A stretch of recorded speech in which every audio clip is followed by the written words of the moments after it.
ઓ ભાઈ, ધારાસભ્ય છું, લોકોએ મને ચૂંટ્યા છે, મને આમંત્રણ જોઈએ ભાઈ. આ કોઈના પૈસાથી આ બિલ્ડિંગ નથી બની.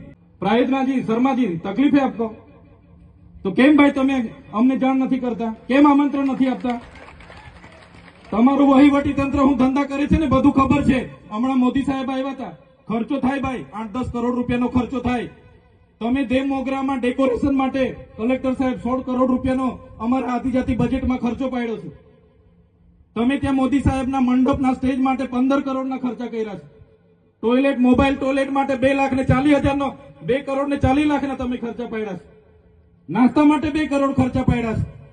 તમે ડોમ માટે 2 કરોડ ખર્ચા પાડ્યા, ચા માટે 2 કરોડ ખર્ચા પાડ્યા, બસ માટે 2 કરોડ ને 71 લાખ રૂપિયાનો ખર્ચો પાડ્યો. કેમ? અમે સવાલ પૂછીએ એટલે તમને નડીએ છે? તમારા મનમાં ધુમાડો હોય તો કાઢી નાખજો ભાઈ.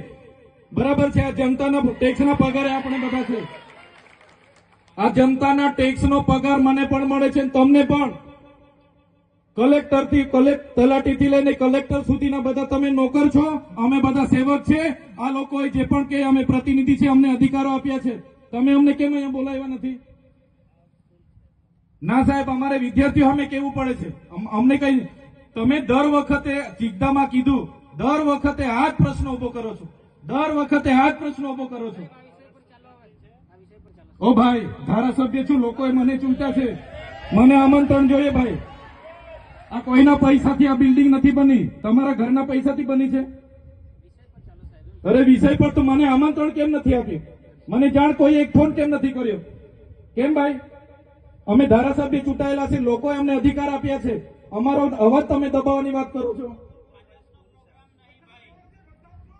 અમને કેમ નથી આમંત્રણ આપ્યું? તમે તમારે આમંત્રણ આપવું જોઈએ ને અમને.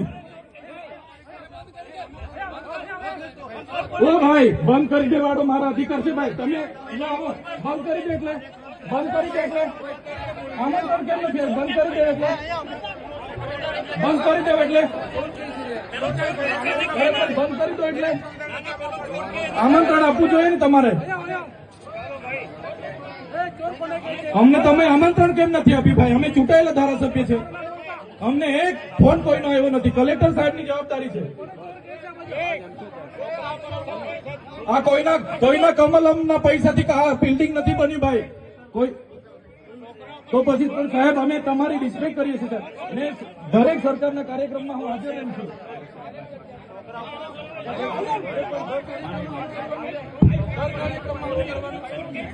ભારત